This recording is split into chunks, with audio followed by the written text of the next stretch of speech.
안녕하세요. 오늘의 사연입니다. 구독과 좋아요 한 번씩 부탁드릴게요. 바로 사연 시작하겠습니다. 제 이름은 김혜연이고 30세입니다. 동갑내기 남편 박채훈과 함께 아파트에 살고 있어요. 제 눈은 지금은 전혀 보이지 않아요. 지금은 이라고 쓴 이유는 예전에는 잘 보였어요.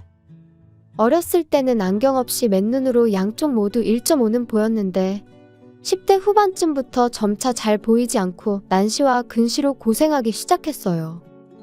너무 잘 보이지 않아 안과를 찾아갔더니 진행성 안구질환 진단을 받았어요. 진행성 질환으로 진행 속도가 빨라지면 실명할 가능성도 있었어요. 치료법으로는 결국 각막 이식이 필요하다고 했어요. 진행 속도는 사람마다 다르다는 의사의 말을 듣고 몇 달이 지났어요. 생각보다 병의 진행 속도가 훨씬 빨라서 안경으로 교정할 수 없을 정도로 눈이 거의 보이지 않게 되었어요. 왜? 나한테만 이런 일이. 일도 할 수 있고 연애도 할 수 있고 언젠가는 결혼도 할 거라 생각했는데 이런 눈으로는 아무것도 할 수 없어. 그렇게 울고 또 울었어요.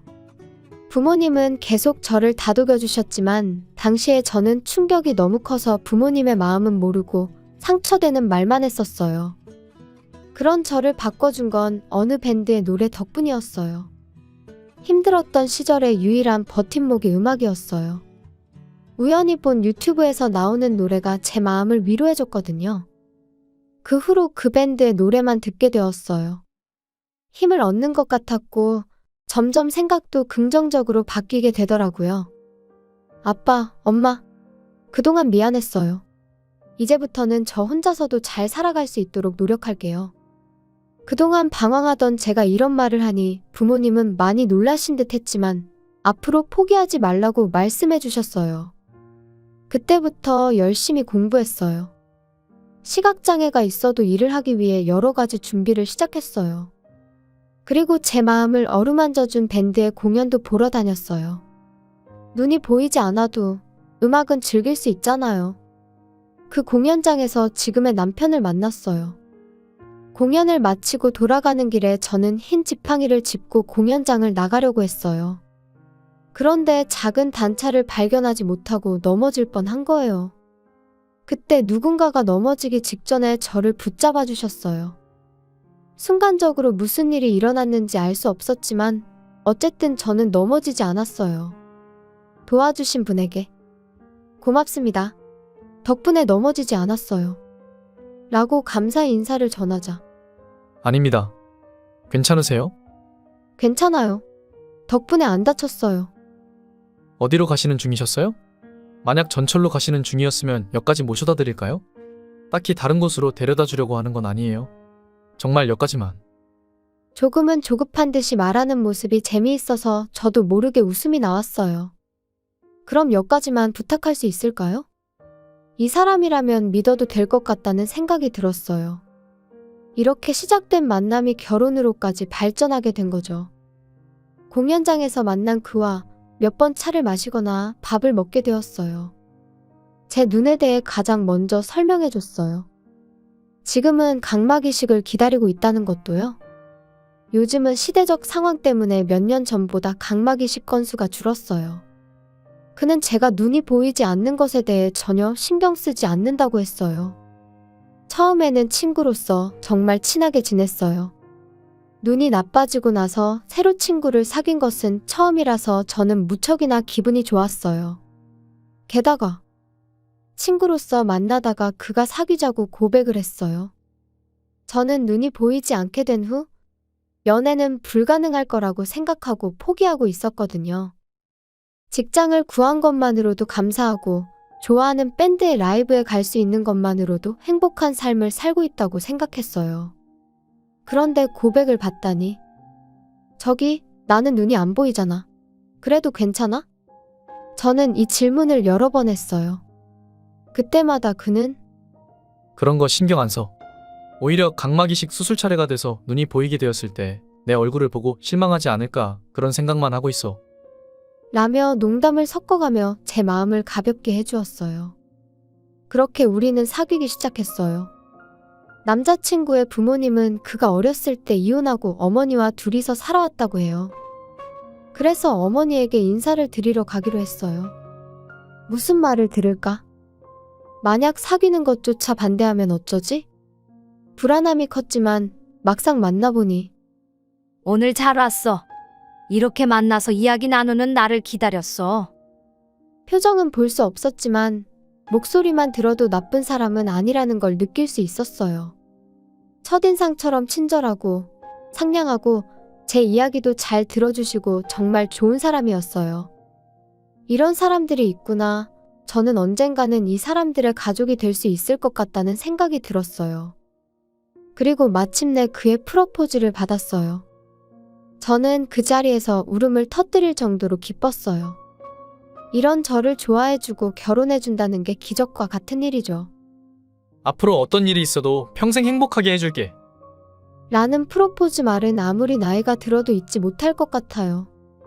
부모님은 결혼을 찬성해 주셨고 매우 기뻐하셨어요. 다만 남자친구 어머니는 결혼을 좀 더 늦게 해도 되지 않겠냐고 하셨어요. 그 이유는 각막 이식을 기다렸다가 시력을 회복한 후에 해도 되지 않겠느냐는 것이었죠. 물론 이식의 순서는 반드시 오기 마련이에요. 눈이 보이게 된다면 남자친구의 부담이 많이 줄어들 거라고 했어요. 저도 맞는 말이라고 생각해요. 결혼하고 아이가 생긴다면 주변의 도움이 필요하겠지요. 남자친구가 힘들게 뻔히 보였어요. 그 말을 듣고 결혼이 싫은 건 아니지만 시기를 늦춰도 괜찮지 않을까? 남자친구와 여러 번 이야기를 나눴어요. 하지만 남자친구는 수술 전에 결혼해도 상관없다며 아내를 보살피는 건 당연하다며 결혼을 미루고 싶지 않다고 했어요. 결국 남자친구의 어머니를 여러 번 설득한 끝에 결혼할 수 있게 되었어요. 결혼 생활은 즐겁기도 했지만 힘든 점도 있었어요. 제가 할 수 있는 범위 내에서 집안일을 했지만 역시 남편에게 부담이 되는 건 사실이었어요. 시어머니는 스스로 결혼을 결정한 거니 나한테 의지하는 건 정말 최후의 수단으로 생각하라고 말씀하셨어요. 물론 늦추라는 말을 듣지 않고 결혼을 강행했으니 당연한 반응이라고 생각해요. 분명 시어머니는 좋은 분이시지만 그런 부분에 대해서는 상당히 엄격하신 것 같았어요. 휴일에 놀러 오시면 네 남편한테만 집안일 시키지 말고 너도 좀 해. 커피 타는 것 정도는 할 수 있잖아. 라고 말하면서 남편을 앉혀놓고 저에게 커피 심부름을 시키세요. 시어머니가 이것저것 해보게 하려고 그렇게 말씀하신다는 것도 알아요. 그래서 할 수 있는 한도 내에서 커피를 준비했어요. 커피를 준비하고 나면 그 후 거실로 옮기는 건 남편에게 부탁해요. 단순히 시집살이가 아니라 정말 제가 하나씩 해보도록 자신감을 불어넣어주는 거라 생각해요.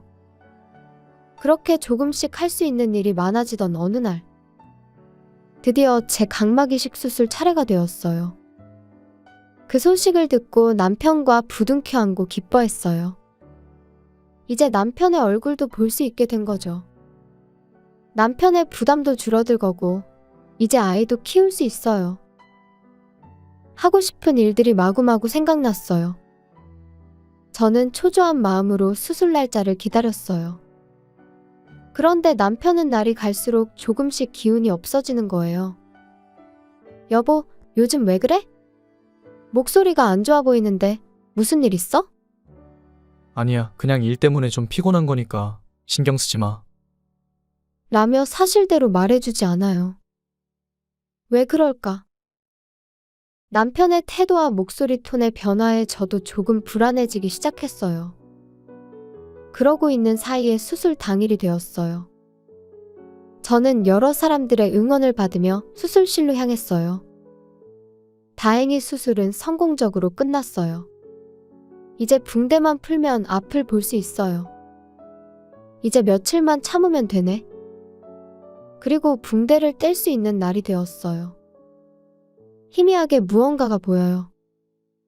조금 지나니 점점 더 선명하게 사물이 보이기 시작했어요.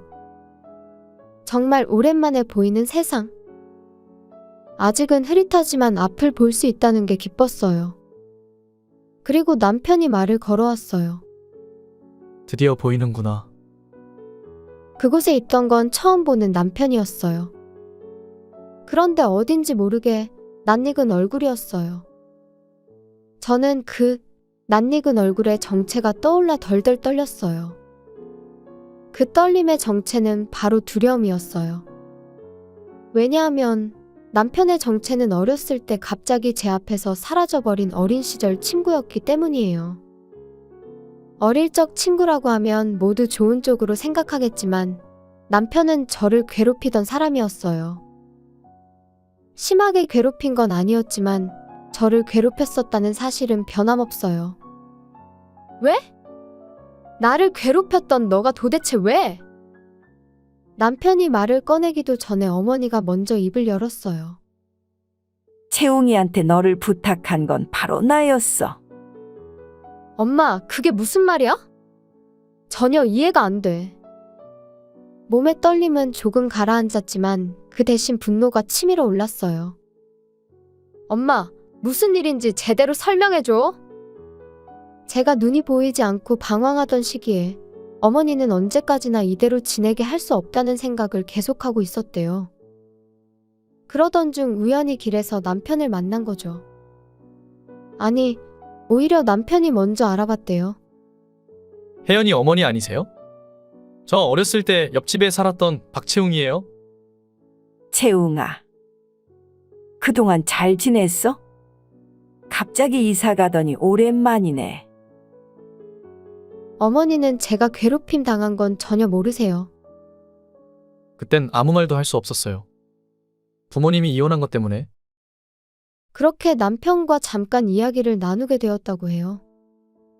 그러다가 제가 눈이 안 보이는 상태라 많이 힘들어한다는 이야기도 했다고 하고요. 남편은 제가 기운 차릴 수 있도록 도와주겠다고 했대요. 제가 어렸을 때 혜연이를 많이 괴롭혔어요. 그때는 혜연이를 좋아했었는데 좋아한다고 솔직하게 말하지 못하고 대신 관심을 끌기 위해 괴롭혔어요. 성인이 된 지금도 후회하고 있어요. 게다가 어떤 여자애와 사귀어도 혜연이를 잊을 수 없어서. 이번엔 용기 내서 좋아한다고 말하고 싶어요. 설령 눈이 보이지 않더라도 이번만큼은 용기 내보고 싶어요. 어머니는 처음 듣는 이야기에 깜짝 놀라셨대요. 그리고 아까 말했듯이 제가 어릴 때 혜연이를 괴롭혔었어요. 어렸을 때는 좋아하는 여자일수록 괴롭힌다고 하잖아요. 그러니 너무 신경 쓰지 마셨으면 좋겠어요. 그래서 저를 밝히지 않고 만나게 해주시면 안 될까요?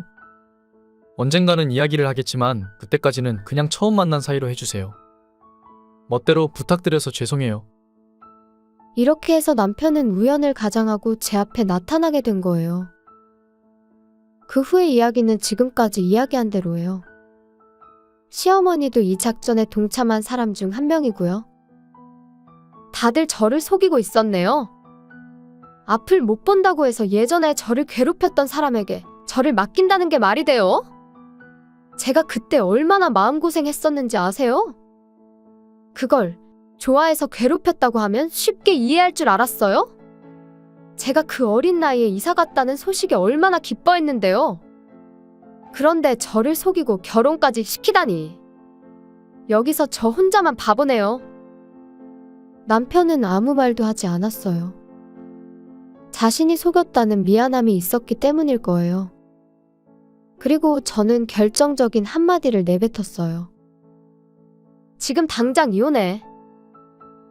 그러자 지금까지 아무 말도 하지 않던 아버지가 다가와서 제 뺨을 때렸어요. 찰싹하는 소리가 났어요. 저는 지금까지 아버지에게 맞은 적이 한 번도 없었어요. 아버지는 조용히 말하기 시작했어요. 박서방이 너를 많이 괴롭혔던 것 같구나. 하지만 다시 만나고 나서 박서방이 얼마나 널 위해 노력했는지 잊지는 마. 앞이 보이지 않는 너를 위해 얼마나 고생했는지 알지? 아무리 사소한 일이라도 최선을 다해 도와주었던 거 몰라? 분명 혼자 사는 게 더 편할 텐데도 불구하고 너와 결혼한 거잖아. 물론 속인 게 안 나쁘다는 건 아니야. 하지만 그렇게 쉽게 이혼을 말하는 건 좀 아닌 것 같다. 진정하고 박서방 말도 좀 들어보고 하는 게 어때? 아버지는 어머니와 시어머니를 데리고 병실에서 나갔고 남편과 저만 병실에 남았어요. 남편이 겨우 입을 열었어요. 정말 속여서 미안해. 괴롭혔던 과거가 사라지진 않겠지만 너와 새로운 마음으로 행복하게 살고 싶었어. 그게 내 진심이었으니까. 내가 속인 건 사실이니 이혼하길 원하면 따르도록 할게. 남편은 슬픈 표정으로 말했어요. 눈이 보이면 남편의 웃는 얼굴을 볼 수 있을 거라고 생각했는데 이런 얼굴을 보려고 했던 건 아니었는데 복잡한 감정이 느껴졌어요. 이런 마음이 든다는 건 내가 남편을 용서했다는 뜻인가? 저는 스스로에게 물어봤어요. 내가 이혼 신고서 받아올게. 이런 건 빠르면 빠를수록 좋잖아? 남편은 이제 저와의 결혼 생활을 그만두려는 것 같았어요. 아직 마음 정리가 되지 않았는데. 잠깐만, 조금만 더 시간을 줘. 남편은 제 말에 따라 잠시 기다려줬어요. 예전에 처음 만났다고 생각한 날, 아니, 오랜만에 재회한 날. 그때부터 남편은 항상 제게 힘이 돼주고 어떤 상황에서도 저를 위해주고 싫다는 말 한마디 없이 곁에 있어줬어요. 가만히 생각해보니 앞으로의 인생에서 남편이 없는 건 더 상상할 수 없을 것 같다는 생각이 들었어요. 어린 시절의 일을 완전히 잊거나 용서할 수는 없을 것 같지만 그보다 남편은 저를 위해 많은 걸 해줬어요. 그렇게 생각하니 이혼을 외쳤던 저 자신이 왠지 부끄러워졌어요. 남편의 슬픈 표정을 보는 건 눈을 떠서 하고 싶은 일에 없었던 거였거든요. 저는 남편에게 앞으로 평생 나를 행복하게 해줄 거지? 당연하지. 평생 행복하게 해주겠다고 했잖아. 그 약속 꼭 지킬게. 저는 결국 과거의 남편을 용서할 수는 없지만 그보다 앞으로의 우리의 행복한 삶을 우선하기로 했어요. 가족 모두가 저를 속인 것도 용서할 생각이 없었지만 저 자신을 위해서 마음에 어느 정도 묻기로 했어요. 그리고 눈이 보이면 하고 싶은 일 중 하나였던 이세에 대해서도 생각하게 되었고 임신도 시도했어요. 그리고 둘 다 몸은 건강해서인지 의외로 빨리 뱃속에 천사가 생겼어요. 앞으로 우리 세 가족이 계속 행복했으면 좋겠네요. 시청해주셔서 감사합니다. 그럼 다음 영상에서 다시 뵙겠습니다.